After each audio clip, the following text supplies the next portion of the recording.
Motor kemudahan. Daripada kau keliling-keliling dunia dulu, lebih baik kau susuri dunia. Kalau punya rezeki nih, backpacker atau punya rezeki yang bapaknya mungkin sultan atau super sultan, kau kunjungi Indonesia dari ujung timur sana sampai barat, baru kau balik.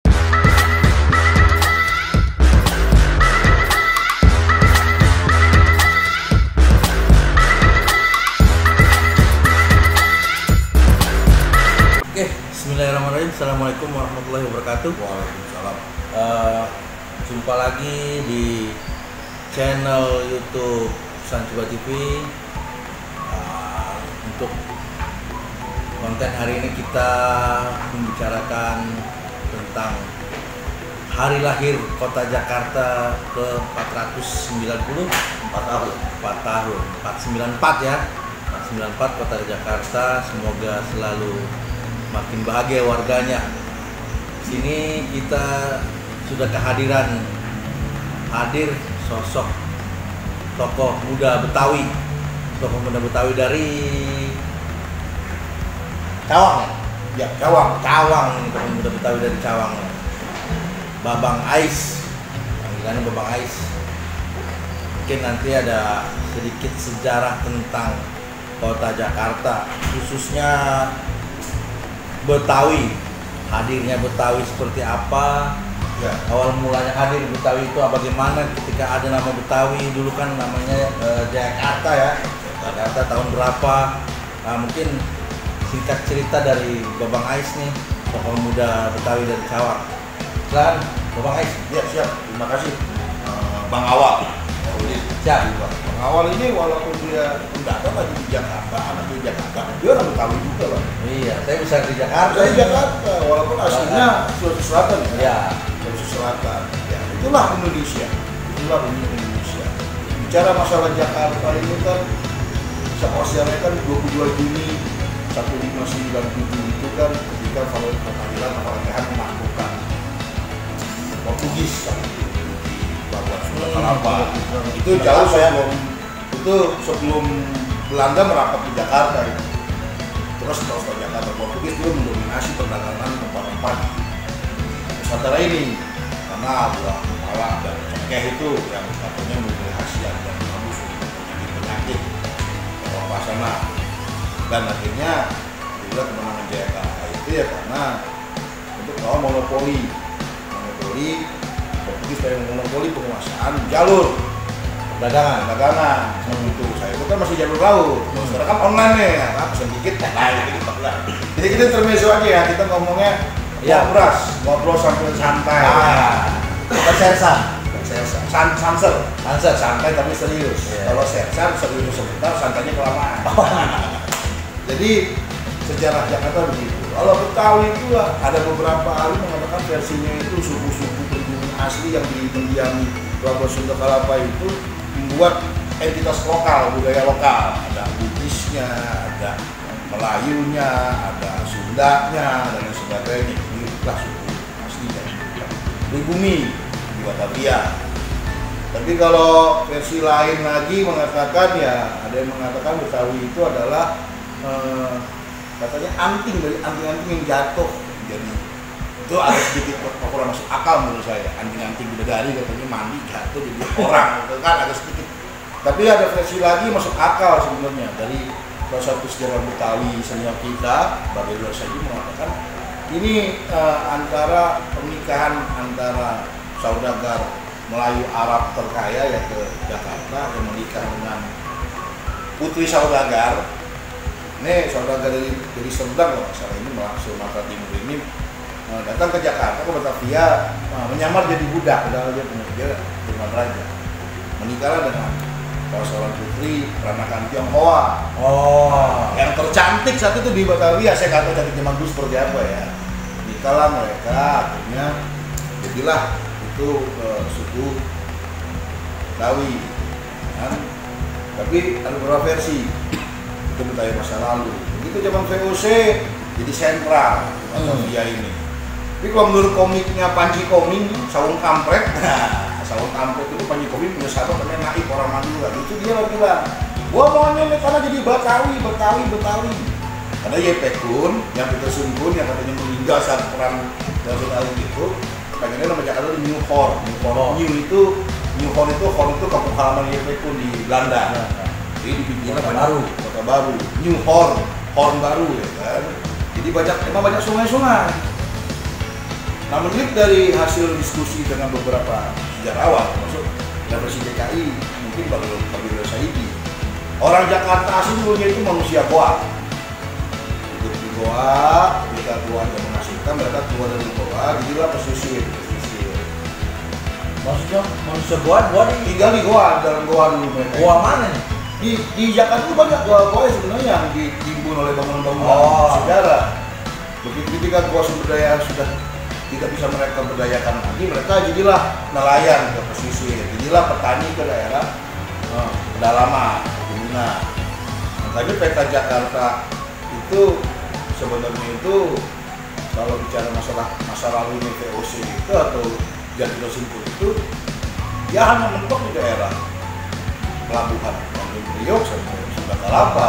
Di luar itu udah bukan binaan, bukan bentuknya benteng. Terkait permasalahan Jakarta tiap tahun dan selalu rame netizen membicarakan mau gubernur wisata pun pasti Jakarta karena namanya kena banjir atau genangan air lah sekarang bahasa Indonesia. Karena Jakarta itu posisinya agak tekung. Makanya yang kita sebut kita banyak sungai. Dulu memang transportasi inti dari Batavia ini saya pikir yang kita sebut melalui sungai, tidak melalui jalan darat. Makanya dulu ada banjir kanal barat, kanal timur. Nah, di Jakarta dulu baru sekarang lagi diuruk. Kalau kanal barat udah lama. Berarti itu dulu jalurnya melalui banjir kanal itu ya? Melalui sungai. Dan itu pun Belanda menerapkan itu sampai saat ini. Jadi kalau untuk barang-barang yang sifatnya berat, mereka melalui jalur laut. Dia nggak merusak jalanan yang ada atau aspal kalau Indonesia itu atau beton. Dia memang secara tata kota ini Jakarta ini biasa. Belum lagi waktu itu wacana megapolitan area itu bercampur sama Purwakarta. Itu kalau jadi itu konsepnya itu mengarah seperti konsep kekinian ya. Konsep kekinian cuma katanya mentah. Itu kan ide dari Bang Yos, Pak Sutioso, Gubernur DKI Jakarta 2 periode kan. Ya kalau bicara saat dasarnya Bang Yos, jadi pemirsa ini bukan ditukan ya, tapi saya bicara masalah fakta yang terjadi. Bang Yos bukan Gubernur DKI, APBD DKI itu minus 2 triliun. Saat krisis moneter. Karena lagi krisis ya. Krisis moneter. Tapi Bang Yos pernah mengatakan kenaikan BBM saat itu yang dilakukan oleh pemerintahan Soeharto baiknya dipertimbangkan kembali karena krisis. Karena kita DKI juga nggak bisa membayar subsidi yang ada. DKI itu Bang Yos waktu itu dengan tegas, kalau nggak salah di media pos kata agak seperti menolak dari kenaikan di Jakarta.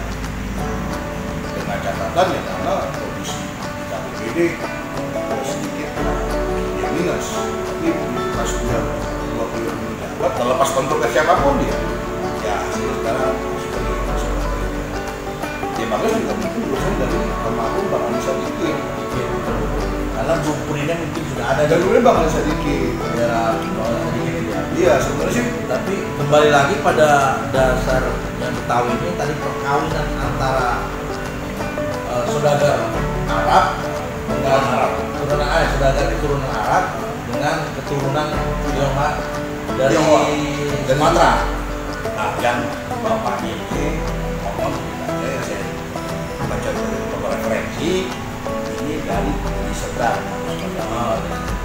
Yang perempuan dari Tionghoa yang di Batavia. Jadi mungkin orang Betawi kalau nggak kayak Arab, bukannya ya kayak saya di Betawi cuma kalau saya ketawa saya kayak Cina. Jadinya pada akhirnya muncul suku Betawi itu dari peristiwa itu ya? Peristiwa itu dalam konteks kita buka lagi di ADAR di Bagus, memang Betawi itu ada dari genetis, dan ada dari tempat kelahiran, ada dari dia keinginan untuk menjadi warga Betawi. Dia ingin membentukkan Betawi. Misalkan kita punya kawan orang Jawa Tengah atau Jawa Timur, orang Surabaya atau orang Solo atau orang Jogja, orang Pasuruan, dia pengen memajukan karya budaya Betawi ya, silakan. Karena beberapa sanggar di DKI ini yang ada tradisional Betawi itu yang menggerakkan itu bukan orang Betawi. Tapi Betawi itu asal nama Betawi sekitar tahun berapa? Kalau Bapak saya tahu itu muncul akhirnya ada suku Betawi lah gitu kan. Ini banyak versi gitu kan. Saya agak sedikit mengatakan kalau saya bilang tahun 1500-an di bukunya tentang sejarah Melayu Betawi ya. Lagi-lagi mohon maaf nih, saya motifnya dari Babel Saidi. Memang dia yang paham. Jauh sebelum yang namanya masuk itu VOC Jawara Kerajaan, Betawi sudah ada ya. Bahkan kontak dengan kakaknya, raja-raja Mesir masa lalu sudah ada. Bahkan kontak dengan orang-orang Yahudi masa lalu sebelum Rasulullah SAW ini sebagai nabi sudah ada. Jadi Betawi ini animisme tapi nggak terlalu fanatik. Tapi ketika masuknya Hindu, Buddha, mereka nggak terlalu terwarnai. Itu masuk Islam mereka terwarnai. Mungkin karena budaya Melayunya. Ya, orang tahu Melayu itu kan dengan agama Islam. Nah, sekarang kecil mayoritas. Jadi kalau bicara masalahnya sebelum sebagainya, jauh sebelum masih sudah ada. Sama seperti para ahli sejarah yang kita ramai sekarang ya, Sunda Empire mereka. Empire. Dia tahu Rangga. Kan ada Sunda Wiwitan tuh. Nah, sekarang digali. Mereka mengatakan mereka sudah memiliki kepercayaan dulu. Dan mereka dalam konteks itu kan tentang Islam mereka berbaur. Dan kepercayaan dia sejak dulu kala ya. Makanya bicara masalah sejarah lahirnya religi di Nusantara ini, ya itulah yang menjadi suatu harus kita bahas lagi lebih dahulu. Karena gini, Bang Awal, Indonesia ini kan sudah bilang Atlantis yang bilang. Ya. Jadi begini, jadi sebelum Masehi banget itu sebelum perang dia bicara sejarah karena sudah proses. Itu Bang Awal yang banyak. Karena Bang Awal juga sering motivasi saya sebagai kawan di organisasi ya kan. Bang kali bareng-bareng. Waktu pas orang Atlantis ada peradaban. Nanti kita googling aja. Sekarang Google tuh search engine tuh kebuka semua. Ada peradaban namanya Lemuria. Lemuria itu orang katanya penemu piring terbang kuno. Ini bangsa berperang, tapi ada satu area yang di situ orang nggak boleh berperang. Silakan berniaga, bersosialisasi, bergaul, jatuh cinta, boleh nikah. Konon di Indonesia ini namanya Atlantis cerdas, tapi dia menegasikan nilai agama. Lemuria cerdas, tapi nggak mau syariat militer. Dia memperhatikan nilai spiritualitas. Nah itu zaman Nabi siapa? Nah saat ini Bang Awal, saya jujur Bang Awal, masuk ini saya diskusi dengan para ahli sejarah, para profesor. Saya mencari buku ketika zaman kerajaan itu barang dengan Nabi siapa belum ada sekarang semua. Kerajaan yang muncul di tanah Indonesia ini, di tanah Sumatera, bukan di Indonesia ya, di dunia ini. Saya Raja Yunani itu zaman Sejarah. nabinya Nabi siapa? Oh iya. Pasti kan ada nabi yang pasti ada itu. Ketika lahirnya misalnya mungkin munculnya Aristoteles, mungkin zaman Nabi siapa? Pasti ada tuh. Ya, tapi dalam beberapa referensi tulisan Islam, iya. Itu ya dia mengatakan bahwa Aristoteles, Stalin, Plato, Socrates, bahkan Buddha sekalipun karena mereka nabi kecil, hanya untuk kaumnya. Nah ini kan di Bible. Tapi ya, contoh Socrates ketika dia melawan kehendak raja untuk mengikuti maunya raja, dia punya suatu dasar kepercayaan dia sendiri. Ya, saya bukan bilang sok tahu ya. Jadi mungkin Socrates ini bertawakal, percaya yang sang cipta itu ada dan itu esa, tunggal, tidak terbagi. Tapi kan ini kan perlu terusan di dalam lagi. Nah, biar oleh lagi. Jadi begini, bicara masalah Betawi, saya nggak bisa mengatakan tahun aslinya berapa. Tapi yang pasti ada yang bilang tahun 1500-an, ada yang bilang setelah itu, ada yang bilang sebelum Masehi. Makanya sejarah menggali. inilah uniknya Nusantara kita ini, Bang Awang. Ya Bang Awang nih walaupun orang Jakarta itu aslinya bagus. Orang tahu wih di mana-mana kan pasti ada. Dan kita kan Nusantara Indonesia ini kan pelaut yang tidak melakukan invasi atau melakukan bahasa kasar. Bukan pelaku kriminal yang namanya kita ini. Datang berdagang, berdagang, budaya kita emang berdagang dan pelaut. Ya. Bukan orang yang suka perang. Dan segala macam agama yang masuk ke sini, dari mungkin Hindu, Buddha, Islam, terakhir Kristen, tidak dengan jalan perang, dengan jalan dagangan, diskusi, dengan cara begini diskusi, bikin apa, klub diskusi, terus ada menikah. Beda dengan di daerah Eropa sana, mungkin beberapa daerah ada yang dengan satu agama, ada yang resmi satu agama. Intinya poin peradaban di tanah air kita ini beda. Nah, udah benar nih Bung Awang yang ngomongin Nusantara ini peradaban. Indonesia ini peradaban. Jadi kalau bicara Indonesia, saya bukannya sok tinggi dengan Indonesia ini peradaban. Saya mengatakan Indonesia adalah peradaban. Nusantara ini adalah peradaban kita. Nah, kita ini peradaban Indonesia. Kita ini bagian dari peradaban besar Rusia, tapi kita punya kecil lagi. Kita ini peradaban asli ada. Sekarang berapa banyak yang kita nggak punya? Berapa banyak yang kita punya suku? Gak usah ngomongin suku deh Bang Awang. Kita ngomongin kuliner aja deh. Betul Bang. Banyak ragam. Dari Sabang sampai Merauke itu Indonesia nih takjub luar biasa. Jadi saran saya buat kaum muda nih, milenial nih, buat kaum muda. Daripada kau keliling-keliling dunia dulu, lebih baik kau susuri Indonesia. Kalau punya rezeki nih, backpacker atau punya rezeki yang bapaknya mungkin sultan atau super sultan, kau kunjungi Indonesia dari ujung timur sana sampai barat, baru kau bandingkan dengan Malaysia, Singapura, Thailand, Vietnam, bahkan China. Ya, jadi kita juga Indonesia itu. Tapi memang betul sih Bang, kita menjelajahi Indonesia ini dari Sabang sampai Merauke. Dari Merauke sampai Sabang. Dari Merauke sampai Iya, karena kalau dari Sabang sampai Merauke itu kan laut Pasifik. Kamu ngapain? Oh ya, dari Merauke, dari timur, barat ya. Dari timur barat ini memang kultur, budaya dan peradaban beda-beda. Karena kalau kita perhatikan dan kita lihat, itu pasti dari timur ke barat itu udah mencapai dunia ini kan sudah ada di Indonesia ini. Itu dia. Dari karakter manusianya, dari bentuk fisik semua pokoknya betul. Karena memang Indonesia ini sangat indah gitu.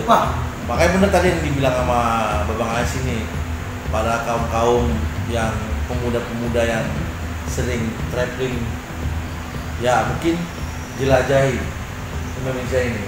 Karena saya yakini bahwasanya ada juga suatu suku atau di pedalaman di Indonesia ini belum terjamah sampai hari ini. Betul. Termasuk pulau-pulau. Berapa pulau kita punya? Banyak pulau yang punya nama. Ya sekarang begini deh bahasa gaul gitu ya. Kau ingin mendekati seseorang yang kau sukai, yang kau cintai, kenalnya dirimu dulu. Kalau kau pengen kenal dunia, lalu Indonesia. Biar agar kita ini ke luar negeri, ketemu dengan orang-orang luar Indonesia, kita tahu sejarah kita. Jangan kita sok-sok bergaul begitu tadi Indonesia bingung. Ya. Mungkin itu kita bicara tentang sejarah Betawi hingga akhirnya kita harus memahami nuansa Nusantara ini dari yang dibilang Bang Ais tadi. Kalau saya kan tadi bilang umumnya itu dari Sabang sampai Merauke, tapi ini di bahwasanya kita dari Merauke dulu nih. Dari timur Indonesia nih, karena matahari terbit dari timur ke barat gitu Tuh. kan. Nah, ini bagaimana kita bisa menjelajahi ini, karena memang Indonesia ini unik lah, penuh dengan keragaman. Dan kenapa mungkin ya lahirnya mungkin salah satu lahirnya Betawi ini ya karena kemajemukan suku yang ada di daerah Batavia ini gitu. Ya karena nggak jauh beda dengan bahasa Melayu. Iya apa ape iya ada maksudnya itu ada lah sih. Iya ada Melayunya ada. Jadi begini Bang Awang, kita bicara Indonesia ini secara Indonesia sejarah dan peradaban tuh nggak ada tuntas, nggak ada habis. Karena banyak yang belum tergali, banyak yang belum tereksplorasi dengan komprehensif. dan detail. Bahkan orang luar negeri yang mengambil itu semua. Nah inilah yang menjadi kelemahan bangsa-bangsa di Asia khususnya dan Asia umumnya, Indonesia khususnya kita agak susah melakukan dokumentasi atau melakukan suatu tulisan sejarah. Kalaupun ada itu agak sulit terjemahkan. Sanskerta itu kan bahasa dari India yang kita ambil ke sini, dicampur dengan bahasa lokal kita, bahasa Sastra, Jawa, Sunda sebagainya. Belum lagi bahasa, ya Sulawesi berapa sih banyak sukunya? Sekarang kita identifikasi aja lah. Dari Papua, Maluku, NTT, NTB, Bali, Sulawesi, Kalimantan. Ya, kita kan tahunya pulau besar aja. Yang kecil-kecil itu. Bila kita mengawarkan banyak yang belum terjadi, banyak yang masih hidup dengan alami. Tapi bukan kanibal. Iya, bukan. Masih punya peradaban. Makanya saya bilang Indonesia ini. Makanya gini, saya tadi baru ingat. Marco Polo, orang tahu Marco Polo itu kan merek salah satu produk rokok. Marco Polo pernah mengatakan dia waktu menjelajah itu Timabumuni mengatakan surga dari timur. Indonesia ini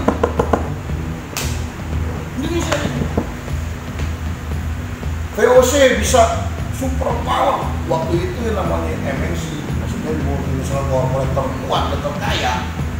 VOC bahkan British East Company kalah sama VOC, tapi karena korup. Nah ada satu lagi sejarah yang kau lupakan, yang sekarang lagi ramai buku dibahas. Ini saya waktu kelas 4 SD dan tahu sejarah ini.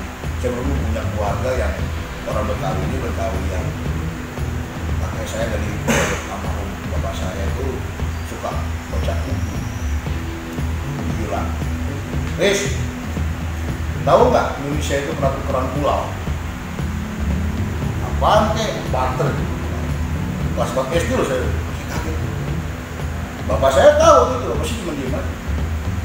Bapak saya ngomong, saya tahu Pak, udah biar anak kamu tahu sejarah. Begitu, biar anak kamu tahu, karena ente tahu sejarah. Tapi itu biar ketemu teman-temannya yang beda-beda suku ini, jadi ngomongnya juga enak, jadi orang Betawi, biar kita pinter, bilang gitu. Ya, kita pinter, ternyata itu Pulau Run di Banda Neira ditukar sama New York sekarang. Antara VOC dengan British East Company. Dulu VOC sama British East Company itu perang dagang nih. Nah, biasa berebutan bahasa sekarang, zaman sekarang ini berebutan lapak lah ya. Wilayah. Nah, Inggris itu kuat di India sana. Masuk ke sini nggak kuat. Kalah sama VOC. Karena VOC itu dengan armadanya serius. Inggris datang ke Indonesia itu murni banyak pelaut, pedagang, dan banyak tentara bayaran, bukan tentara yang terlatih. Kalau saya terlatih, dia ngambil dari tentara Jerman, ngambil dari tentara Prancis saat itu. Jadi Indonesia ini ya, kalau kita ngomong sejarah, Bonaparte itu siapa sih yang lapor Bonaparte di bapaknya Prancis? Ada hasil Bonaparte di Indonesia. Penunjukan Gubernur Jenderal Herman Willem Genders itu adalah mandat dari Bonaparte. Dan kayaknya kalau bicara tentang sejarah Indonesia itu next ya. Iya, itu next. Jadi bicara dulu nih. Jadi si Betawi kan kebetulan pas hari ulang tahun Jakarta ini yang Betawi. Itu next kita bicarakan lagi lah ya kan. Oke Pak. Jadi Betawi aja dulu nih, poinnya di substansinya di Betawi dulu nih ya. Jadi gini, orang sejarah dari beberapa versi itu mengatakan orang Betawi ini gak ada mengkhianat kedaulatan karena membakar umum tadinya Sultan Badar itu. Tapi itu kan kita nggak tahu lah.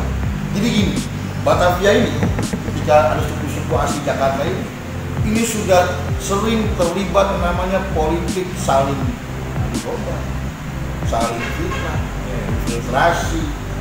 Ya sama lah dengan kontestasi pemilu Indonesia ini. Orang-orang berpikir itu biasa. Bahkan dulu mungkin terjadinya suatu pembunuhan itu hal yang lumrah. Gitu ya, hal yang lumrah.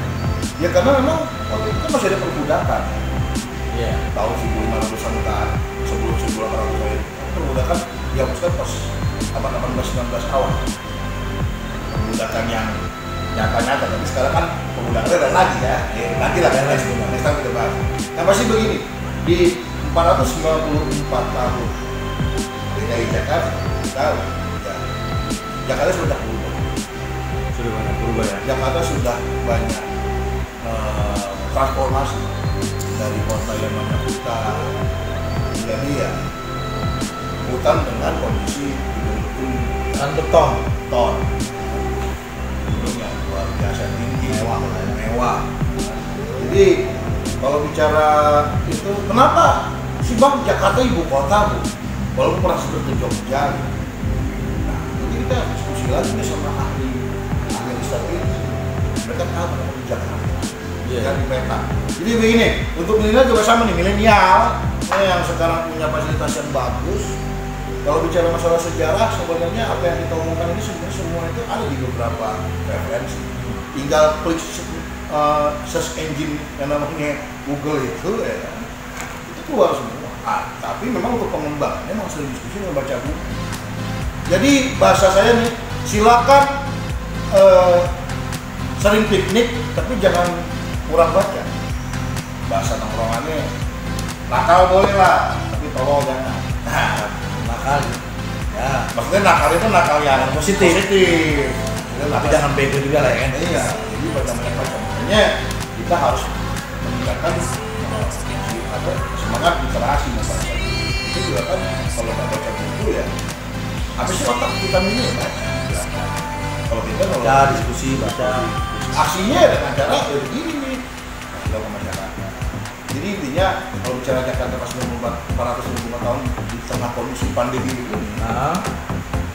saya berharap Jakarta tetap tangguh, modern, tapi jangan lupa akar budaya masing-masing. Khususnya suku-suku yang orang Jakarta, ada suku Jawa, Bugis, Makassar, Minang, Sunda dan sebagainya.